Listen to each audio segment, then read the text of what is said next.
कल्पना कीजिए एक ऐसी जगह की जो घिरी हो अरबों बर्फ की चट्टानों से और यही हो एक रहस्यमय ड्वार्फ स्टार और मैग्नेटिक बबल्स का एक गोला 10 करोड़ मील चौड़ा, जहां खतरनाक रेडिएशन फील्ड्स के बीच एक कॉस्मिक वॉर तबाही मचाती रहती हो। ये गैलेक्सी के एक दूर दराज हिस्से में है, मगर हमारे नजदीक ही है, हमारे ही सोलर सिस्टम में। और इसके बाहरी हिस्से में जो कुछ हो रहा है वही तय करता है कि हम जिएंगे या मरेंगे।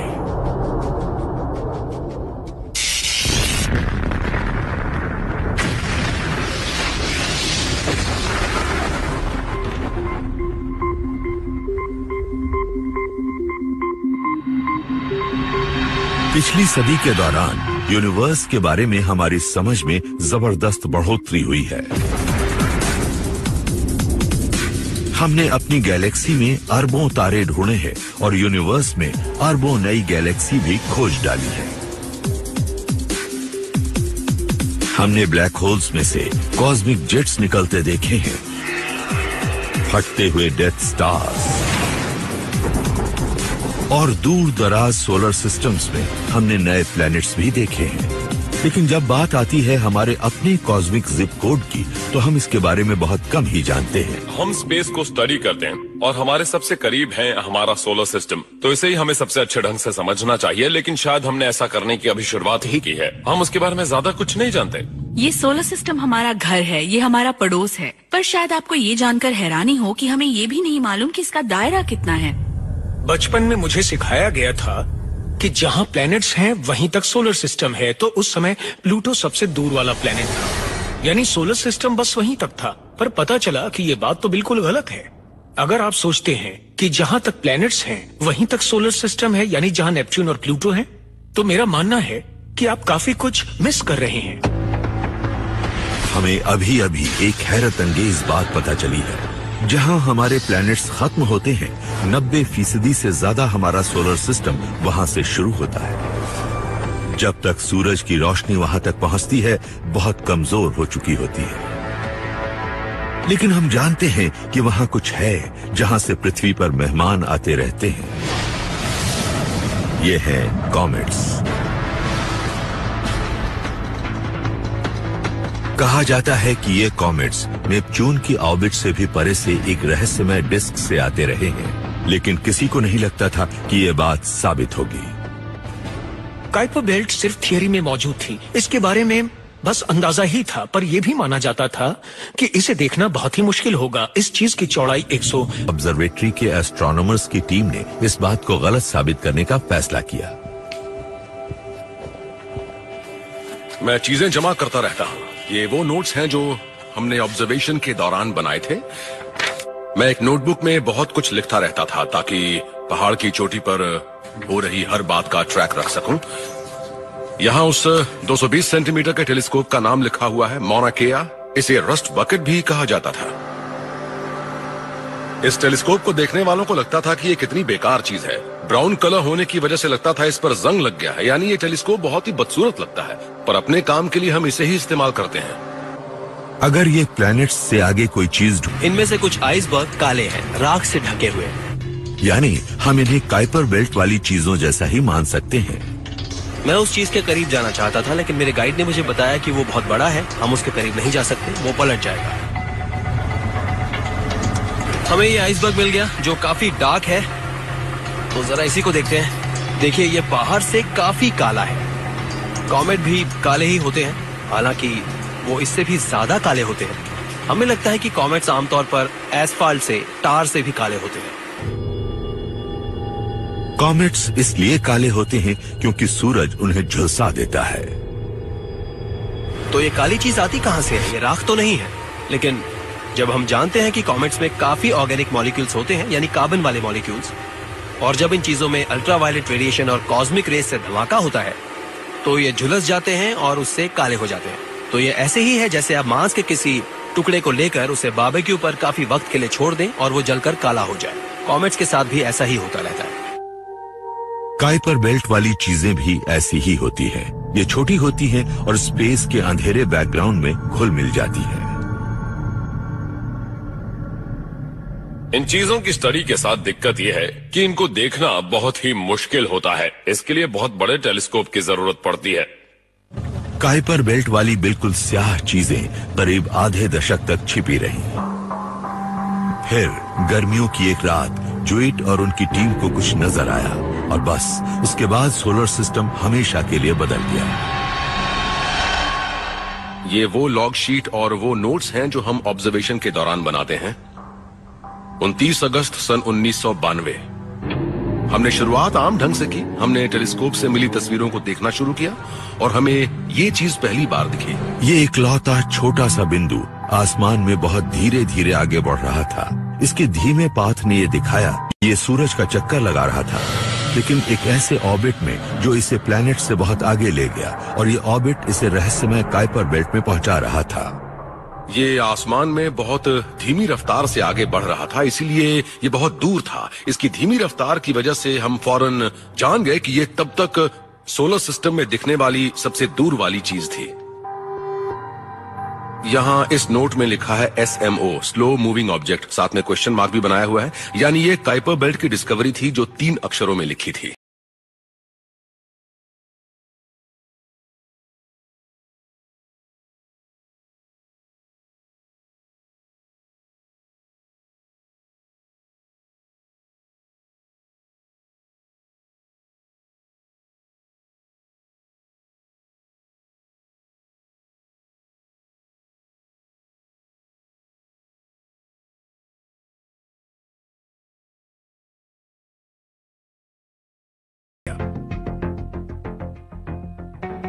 बाद में टीम ने काइपर बेल्ट की और भी कई चीजों की पहचान की।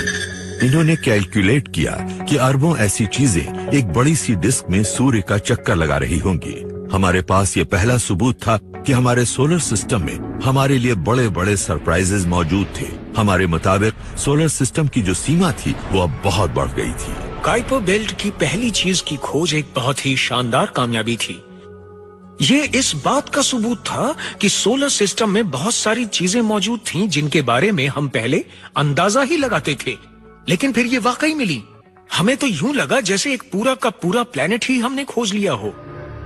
काइपर बेल्ट बहुत बड़ी है। ये पृथ्वी की ऑर्बिट के मुकाबले सूर्य से 50 गुना ज्यादा दूर तक फैली हुई है और इसका ताल्लुक सोलर सिस्टम के शुरुआती दिनों से है। काइपर बेल्ट में मौजूद मटेरियल असल में प्लैनेट्स के बिल्डिंग ब्लॉक्स का बचा खुचा हिस्सा है। इन चीजों से पृथ्वी या जुपिटर जैसे बड़े ग्रह बन सकते थे, लेकिन इसमें से कुछ हिस्सा इधर उधर फैल गया और उसी तरह मौजूद रहा। ये छोटे छोटे टुकड़े प्लैनेट्स के बनने के दौरान बचे रहे हैं। काइपर बेल्ट की खोज से सोलर सिस्टम का साइज फौरन ही बढ़ गया, लेकिन एक मेंबर का ओहदा कम हो गया, क्योंकि इस बेल्ट में मौजूद कुछ चीजें हमारे सबसे छोटे प्लैनेट प्लूटो से भी बड़ी थी। इसीलिए इसे ड्वार्फ प्लैनेट का दर्जा दे दिया गया। प्लूटो को लेकर जो कंट्रोवर्सी होती रही है वो मुझे बहुत ही मजेदार लगी है। क्या ये प्लैनेट है, एक ड्वार्फ प्लैनेट है, या फिर इन दोनों के बीच की चीज? प्लूटो अब भी हमारे सोलर सिस्टम का एक दिलचस्प और जरूरी हिस्सा है, लेकिन अब हम इसे इसके सबसे करीबी पड़ोसियों के हिसाब से देखते हैं। हमें इस बात से परेशान नहीं होना चाहिए कि प्लूटो को अब एक प्लैनेट नहीं कहा जाता। अब इस बारे में बात की जानी चाहिए कि प्लूटो एक ड्वार्फ प्लैनेट है और ये हमें अपने उन नए दोस्तों के बारे में काफी बातें बता सकता है जिन्हें हम साल दर साल खोजते जा रहे हैं। आज प्लूटो के 1400 से ज्यादा भाई और बहन हैं, जिन्हें कहा जाता है प्लूटिनोज। अगर प्लूटो एक प्लैनेट है तो सभी प्लूटिनोज भी हैं। तो ऐसे में इन सभी के नाम याद करना किसी के लिए भी बहुत मुश्किल हो जाएगा। काइपर बेल्ट की इस खोज से सोलर सिस्टम के दरवाजे खुल गए, लेकिन इसके बाहरी हिस्सों की खोज हमारे सफर की सिर्फ शुरुआत भर थी।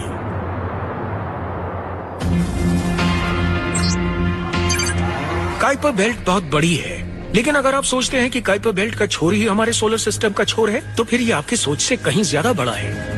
काइपर बेल्ट से काफी आगे सूर्य ने दरअसल सोलर सिस्टम के चारों तरफ एक डिफ्लेक्टर शील्ड लगा रखी है। हमारा ये स्टार गैलेक्सी की सबसे बड़ी तोपों के खिलाफ जैसे एक कॉस्मिक जंग लड़ रहा है और हमारा जीवन इसकी जीत पर निर्भर है। बहुत लंबे समय तक हम ये मानते रहे कि जहाँ प्लैनेट्स खत्म होते हैं, सोलर सिस्टम भी वहीं खत्म होता है। लेकिन 90 के दशक में काइपर बेल्ट की खोज के बाद से सूरज की पहुंच दोगुनी हो गई और साइंटिस्ट ये सोचने लगे कि क्या ये और आगे तक पहुंच सकती है, और पता ये चला कि ये काफी आगे तक जाती है। अगर ऐसा न होता तो हम यहाँ न होते।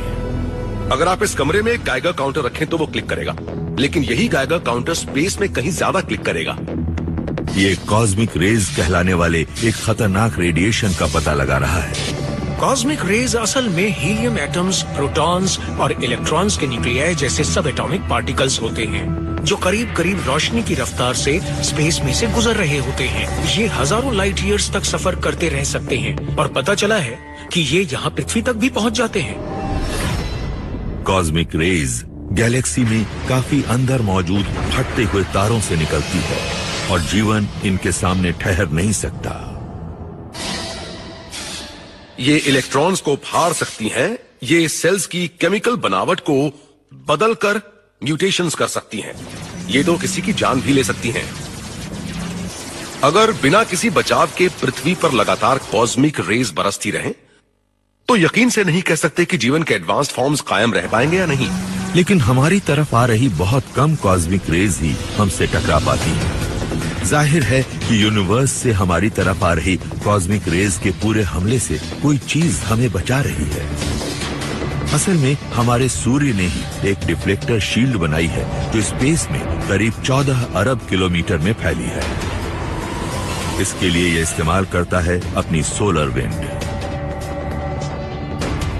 आपको शायद सोलर विंड पृथ्वी वाली हवा जैसी लगेगी, लेकिन ये उससे बिल्कुल अलग होती है। असल में ये सूर्य की ओर से आ रही हाइड्रोजन जैसे हाई एनर्जी पार्टिकल्स की एक स्ट्रीम होती है और ये 1 सेकंड में अरबों टन के हिसाब से निकलती है। सोलर विंड के कुछ हिस्सों की रफ्तार तो 32 लाख किलोमीटर प्रति घंटा होती है, यानी इसमें काफी ताकत होती है। लेकिन पृथ्वी तक पहुंचते पहुंचते इसकी रफ्तार धीमी हो जाती है, क्योंकि हमारे ग्रह की मैग्नेटिक फील्ड इसे डिफ्लेक्ट कर देती है। सोलर विंड सिर्फ पृथ्वी तक ही नहीं ठहरती, बल्कि ये स्पेस में आगे बढ़ती रहती है। ये हमारे अंदरूनी प्लैनेट्स के पास से बहती है। बाहरी प्लैनेट्स जुपिटर, सैटर्न, यूरेनस और नेपच्यून से भी होकर आगे बढ़ती रहती है। ये काइपर बेल्ट के पास से भी बहकर सूर्य की मैग्नेटिक फील्ड को 5 अरब 60 करोड़ किलोमीटर आगे तक पहुंचा देती है। इस तरह यह हमारे सोलर सिस्टम के इर्द गिर्द हीलियोस्फीयर नाम की एक बड़ी सी डिफेंसिव शील्ड बना देती है। सोलर विंड हमारे सोलर सिस्टम के इर्द गिर्द एक बुलबुला सा बना देती है। सूरज एक बड़ी माँ जैसा है जो चार्ज्ड पार्टिकल्स और उनसे जुड़ी मैग्नेटिक फील्ड्स का एक बुलबुला बनाता है, जो हमें सोलर सिस्टम के बाहरी हिस्से से आ रही कॉस्मिक रेज से बचाता है। हमारी तरफ आ रही कॉस्मिक रेज बाहर जा रही सोलर विंड से टकराती हैं और ज्यादातर रेज स्पेस में डिफ्लेक्ट हो जाती है। अगर स्पेस में ये सब न हो रहा होता तो हमारा सफाया हो जाता। कुदरत की बाकी चीजों की ही तरह सोलर विंड भी एक दोधारी तलवार जैसी है। भले ही ये हमें नुकसान पहुंचा सकती है, लेकिन ये हमें गैलेक्टिक मटेरियल से बचाती भी है। यूनिवर्स में बहुत सी ऐसी चीजें हैं जो शुरू में आपको बहुत खतरनाक और नुकसानदेह लगेंगी, लेकिन वो हमारी जान बचा भी सकती हैं। सोलर विंड एक ऐसी ही चीज है। सूर्य की तरफ से हाई एनर्जी पार्टिकल्स हमारी तरफ आते हैं, लेकिन सोलर विंड की वजह से हमारा पूरा सोलर सिस्टम और भी ज्यादा खतरनाक किस्म के पार्टिकल से बचा रहता है। बबल का ये कवच धूल और गैस में से बचता हुआ आगे बढ़ता रहता है, जब सोलर सिस्टम गैलेक्सी के बीच वाले हिस्से की धीमे धीमे परिक्रमा कर रहा होता है। ये वैसे ही आगे बढ़ता है जैसे पानी में कोई नाव। एक ऐसी लहर भी आती है जहां सोलर सिस्टम के बाहर इंटरस्टेलर स्पेस में मटेरियल से टकराते वक्त सोलर विंड की रफ्तार लगभग थम सी जाती है। और यहीं पर नासा के इंटरस्टेलर बाउंड्री एक्सप्लोरर या आईबेक्स को एक अजीब और अनोखी सी चीज नजर आई। आईबेक्स मिशन को यहाँ हाइड्रोजन गैस का एक बड़ा सा स्ट्रीमर मिला। हमने अपने सोलर सिस्टम में इससे बड़ी चीज नहीं देखी है। ऐसा हमारे सोलर सिस्टम के मैग्नेटिक फील्ड और गैलेक्सी के कई बड़े मैग्नेटिक फील्ड के इंटरेक्शन की वजह से हो सकता है। वैज्ञानिकों को लगता है कि बाहर जाती सूरज की सोलर विंड और गैलेक्सी का अंदर की तरफ आता इंटरस्टेलर मीडियम जब आपस में इंटरैक्ट करता है तो इसमें फंसकर पार्टिकल्स एक बड़े रिबन की शक्ल ले लेते हैं।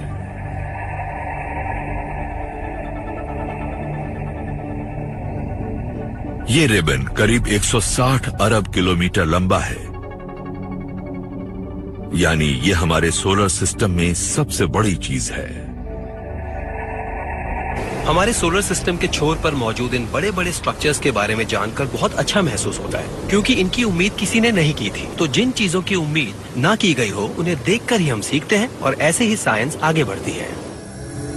आइबेक्स और इसकी 21वीं सदी की टेक्नोलॉजी हमें हमारे सोलर सिस्टम के बारे में कमाल की नई बातें बता रही है, लेकिन 1970 के दशक वाली ये पुरानी और दमदार मशीन हमें स्पेस के बाहरी हिस्सों से सबसे एक्साइटिंग खबरें भेजती रहती है। वोयेजर स्पेसक्राफ्ट करीब 40 साल से सफर कर रहा है और आज भी ये बड़े बड़े मैग्नेटिक बबल्स की विशाल फील्ड्स और हमारे सोलर सिस्टम से निकलने वाले बड़े बड़े और हाई पावर्ड जेट्स के बारे में संदेश भेजता रहता है। पिछले कुछ दशकों में हमें ये पता चला है कि हम सोलर सिस्टम की सिर्फ 10% तस्वीर ही देख पा रहे थे। 25 साल पहले हमें लगता था कि हमारे सोलर सिस्टम में प्लूटो शायद प्लैनेट्स का आखिरी छोर था, पर अब हम जानते हैं कि प्लूटो जैसी और भी कई चीजें यहाँ हैं। तो न सिर्फ हमारे सोलर सिस्टम का दायरा बढ़ा है, बल्कि हम ये भी जान गए हैं कि हमें अभी और कितना सीखना है। हमारी सबसे नई मशीनें हमारे कॉस्मिक पड़ोस में इन दूर दराज जगहों तक भी देख पा रही है। हम अपने सोलर सिस्टम के बाहरी हिस्से में बहुत सारी चीजों के बारे में जान पा रहे हैं। टेक्नोलॉजी के बेहतर होने से हम और नई चीजों के बारे में जान पा रहे हैं और हमारी इन बेहतर मशीनों की वजह से सोलर सिस्टम की हमारी जानी पहचानी तस्वीर बदल रही है। लेकिन हमें इस छोर तक हमारी पुरानी टेक्नोलॉजी ही पहुंचा रही है। जब नासा ने 1977 में वोयेजर 1 लॉन्च किया था तो उनका अंदाजा था कि ये 5 साल तक काम करेगा, लेकिन ये छोटा सा स्पेस प्रोब 37 साल बाद भी हैरान करने वाली जानकारियां भेज रहा है। अगस्त सन 2012 में ये पृथ्वी से करीब 18 अरब किलोमीटर दूर था। ये हीलियोस्फीयर से निकलकर रहस्यमय हीलियोपॉज में दाखिल हो गया था। ये सूर्य के एटमॉस्फेयर और इंटरस्टेलर स्पेस के बीच वाली जगह है। ये दोनों सीमाएं हीलियोपॉज में ही मिलती हैं। यहीं पर हमारा इलाका एक तरह से खत्म होता है और आम इलाका शुरू होता है। जब ये खबर आई कि वोयेजर हीलियोपॉज में पहुंच गया है तो मैं बहुत खुश हुआ। हम सोलर सिस्टम के इस हिस्से के बारे में कुछ भी नहीं जानते और इंसान के इतिहास में पहली बार एक रोबोट प्रोब इसके बीच में था और अपने आसपास की चीजों की खबर भेज रहा था। ये एकदम अनोखी बात थी। चाहे एक सीमित दायरे में ही सही, पर पहली बार हम ये कह सकते हैं कि इंसान एक इंटरस्टेलर स्पीशीज बन गया है। अब हम सितारों के बीच में हैं। जब हमारे छोटे से इंटरस्टेलर प्रोब ने सोलर सिस्टम पर नजर डाली तो वहाँ हमारे लिए कई सरप्राइजेज मौजूद थे। हम सोचते थे कि हीलियोस्फीयर की शेप किसी कॉमेट जैसी थी जिसकी एक बड़ी सी टेल होगी जिसकी लंबाई अरबों किलोमीटर होगी, लेकिन वोयेजर को कुछ नया और असाधारण नजर आया। इसे यहाँ बड़ी सी टेल वाला कॉमेट की शेप का हीलियोस्फीयर नहीं दिखा, बल्कि इसकी शेप क्रिसेंट मून जैसी थी और इसकी 2 छोटी टेल्स थी। ये वाकई एक अहम ऑब्जर्वेशन है क्योंकि ये हमें कुछ नया बताता है। ये बताता है कि हीलियोस्फीयर की फंडामेंटल शेप क्या है। काफी वक्त पहले हमारे पास इसकी बुनियादी तस्वीर थी जिसमें कुछ डिटेल्स भी थी। अब हमें इसके स्ट्रक्चर का पता चल गया है, तो अब हम और आगे बढ़ सकते हैं और सूरज के आसपास के इलाकों को गहराई से समझ सकते हैं। ये टेल्स एनर्जाइज्ड सोलर विंड के जेट्स हैं।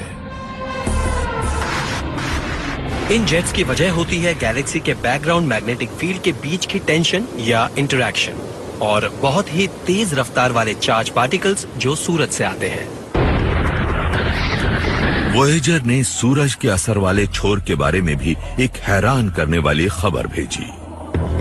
शायद हीलियोपॉज कोई क्लियर बैरियर नहीं है। ये कोई हार्ड एज नहीं है, ये कोई शार्प चीज नहीं है। ये एक धुंधला और फैला हुआ सा हिस्सा है। ये लाखों करोड़ों किलोमीटर चौड़ा है और इसके बीच में वोयेजर को कुछ बहुत अजीब ही चीज मिली। यहाँ था विशाल मैग्नेटिक बबल्स का एक गोला। हैरान करने वाली खबर भेजी। शायद हीलियोपॉज कोई क्लियर बैरियर नहीं है। ये कोई हार्ड एज नहीं है, ये कोई शार्प चीज नहीं है। ये एक धुंधला और फैला हुआ सा हिस्सा है। ये लाखों करोड़ों किलोमीटर चौड़ा है और इसके बीच में वोयेजर को कुछ बहुत अजीब ही चीज मिली। यहाँ था विशाल मैग्नेटिक बबल्स का एक गोला। हम उम्मीद कर रहे थे कि सोलर मैग्नेटिक फील्ड तब तक गायब हो चुकी होगी, पर ऐसा कुछ नहीं हुआ। पर पता ये चला कि सूर्य की मैग्नेटिक लाइंस आपस में उलझ गईं, जिससे बुलबुलों वाला एक झागदार मैग्नेटिक स्ट्रक्चर बन गया। ये हमारे लिए हैरत अंगेज भी था और एक्साइटिंग भी। सूर्य की मैग्नेटिक फील्ड बाहर की ओर बढ़ते हुए ऐंठती और उलझती जाती है। ये लाइनें एक दूसरे को काटते हुए फिर जुड़ती हैं और बड़े बड़े मैग्नेटिक बबल्स बनाती हैं। ऐसा हर झागदार बबल करीब 16 करोड़ किलोमीटर चौड़ा होता है और ये काफी चौड़ाई है। पृथ्वी से सूर्य की दूरी इतनी ही है और सोलर सिस्टम को ऐसे हजारों बबल्स ने घेर रखा है। किसी को नहीं पता कि ये मैग्नेटिक बबल्स क्या करते हैं, पर यह हो सकता है कि ये cosmic bubble wrap galactic radiation से बचाव की पहली लाइन हो, जो सोलर सिस्टम को कॉस्मिक हमले से बचाता है। जरा सोचिए कि वॉयेजर को लॉन्च किए जाने से अब तक टेक्नोलॉजी कितनी बदल चुकी है। तब किसी के पास सेल फोन नहीं थे, दूसरे देश तक फोन करना अपने आप में एक बड़ी मुसीबत हुआ करती थी। लेकिन फिर भी इस पुरानी टेक्नोलॉजी की बदौलत अब हम सोलर सिस्टम के छोर के बारे में जान पा रहे हैं। अब जरा सोचिए कि अगले 50 साल में क्या कुछ हो सकता है। अब वॉयेजर हीलियोपॉज से भी आगे जा चुका है, पर क्या इसने वाकई सोलर सिस्टम से विदा ली है? जी नहीं, अभी वॉयेजर के सफर के लिए सोलर सिस्टम का काफी हिस्सा मौजूद है और सोलर सिस्टम से विदा लेने में इसे अभी बहुत लंबा वक्त लग सकता है, शायद सैकड़ों या हजारों साल। ये सूर्य के एटमॉस्फेयर से बाहर है, लेकिन उसकी ग्रेविटी के दायरे से बाहर नहीं। आगे बढ़ने के दौरान हम दाखिल होते हैं काइपर बेल्ट में, प्लूटो के ऑर्बिट से भी आगे। ये दूरी बहुत ज्यादा है और हीलियोपॉज उससे भी आगे है, यानी सूरज का मैग्नेटिक फील्ड। तो आप सोच सकते हैं कि आप सोलर सिस्टम के आखिरी छोर पर पहुंच गए हैं। पर सच ये है कि अब भी वहाँ कुछ ऐसी चीजें हैं जो ग्रेविटी की वजह से हमारे सोलर सिस्टम से जुड़ी हुई हैं। और कभी कभार कोई चीज इस मटेरियल को हमारे सूर्य की ओर भेज देती है और कभी कभी पृथ्वी उसके रास्ते में पड़ जाती है। सोलर सिस्टम के बाहरी हिस्से में काफी आगे, सूर्य के एटमॉस्फेयर के आखिरी भाग से भी परे, हम कुछ नहीं देख पाते। हम उतनी दूर तक देख ही नहीं सकते। लेकिन कभी कभी वहां से हमारे पास मैसेंजर्स आते हैं जो जिंदगी को खत्म कर सकते हैं। ये है कॉमेट्स।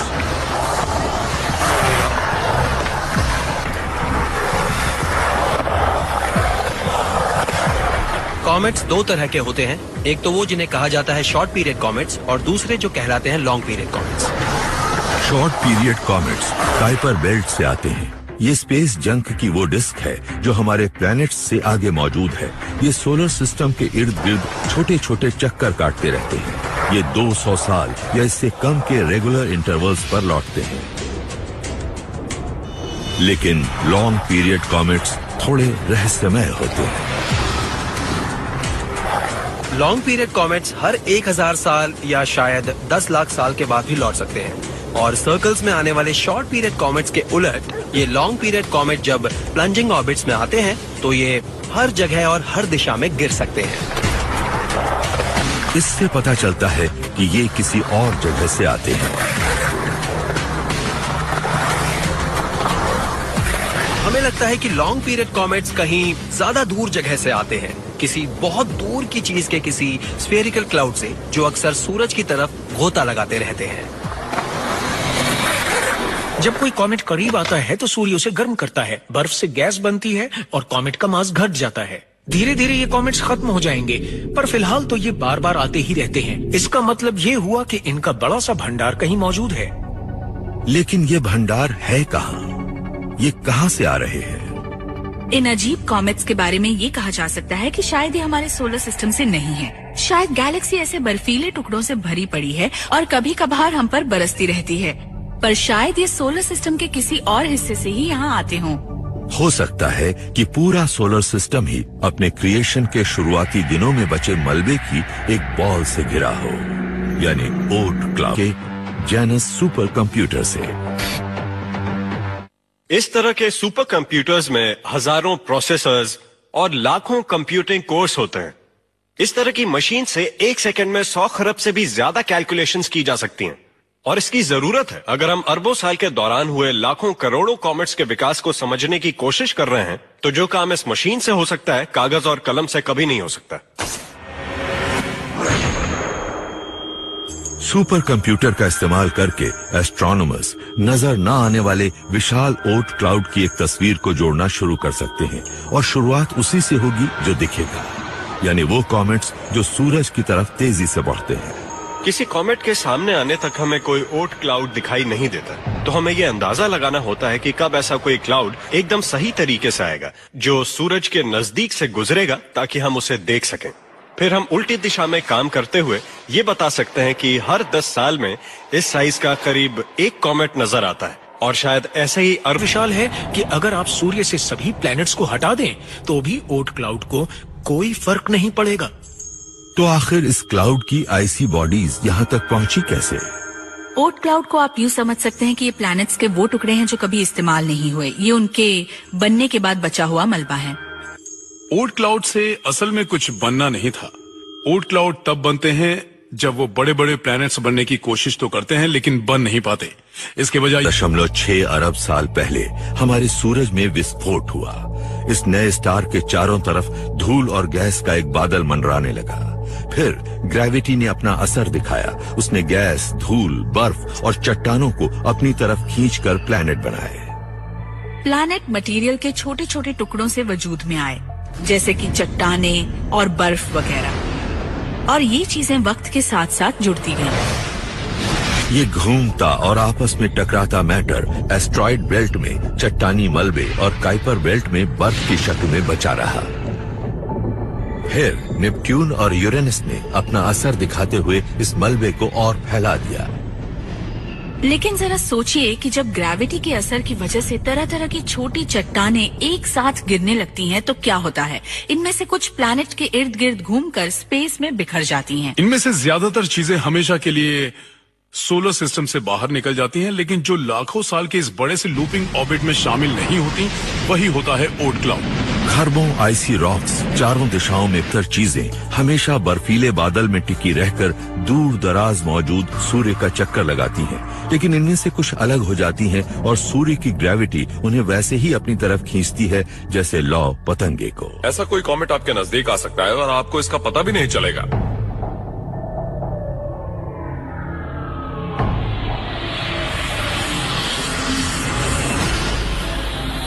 ये कॉमेट्स कई किलोमीटर चौड़े हो सकते हैं और इनकी रफ्तार भी बहुत तेज होती है, कभी कभी 160 किलोमीटर प्रति सेकंड तक। इसीलिए ये काफी खतरनाक होते हैं। कितने खतरनाक? किसी डायनासोर से पूछिए।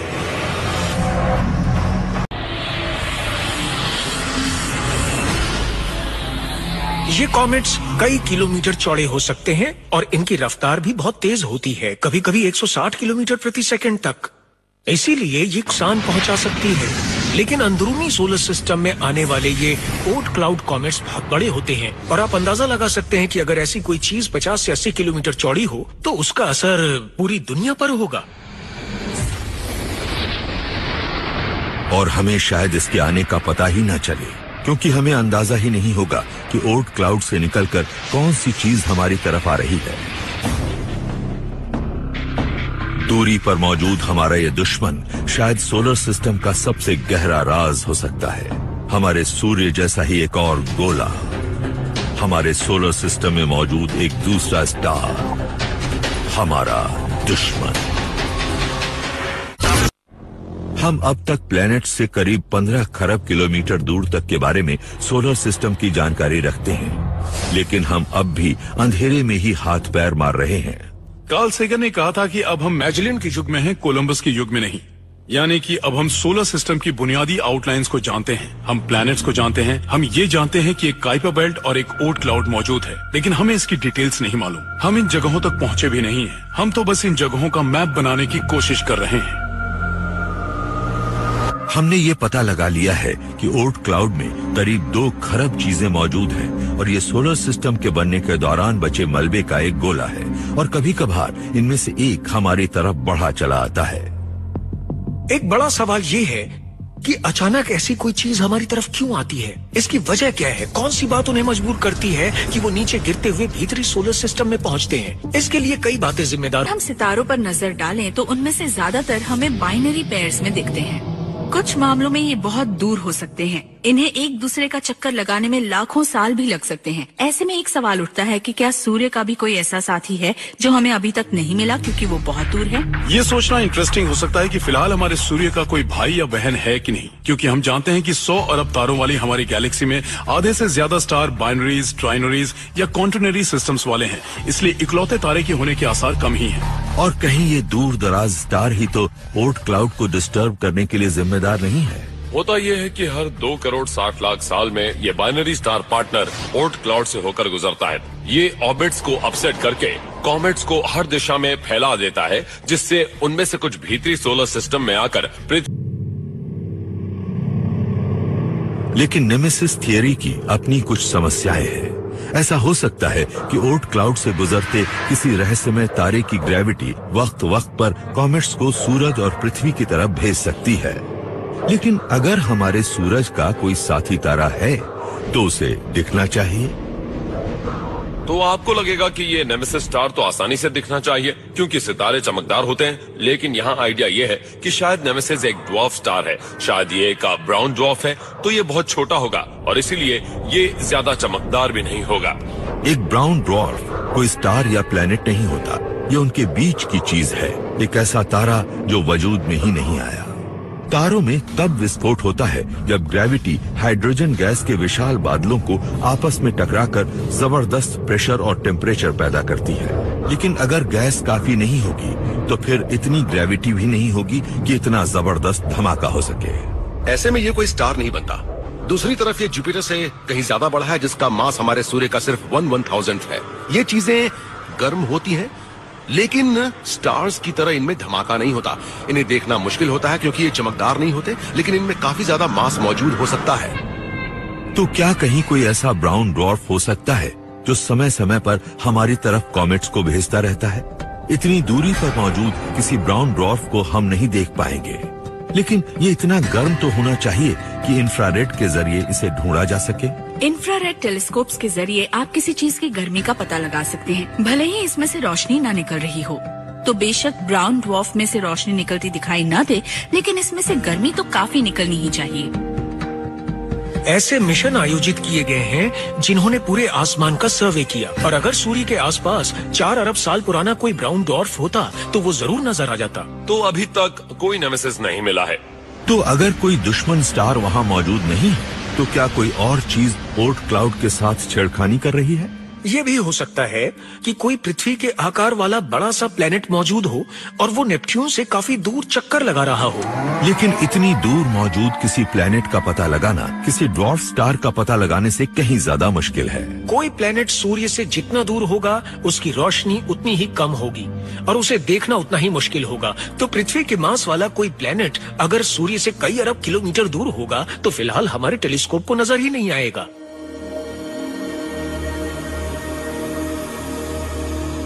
अब भी ये गुंजाइश है कि पृथ्वी के साइज की कोई चीज ओर्ट क्लाउड में मौजूद हो और उथल पुथल मचा रही हो। नेमेसिस थियरी के सिलसिले में ये आखिरी अंदाजा है। हम शायद कभी न जान पाए कि क्या चीज ओर्ट क्लाउड वाली चीजों को ऑर्बिट से बाहर ढकेल रही है और वहाँ सिर्फ यही राज मौजूद नहीं है।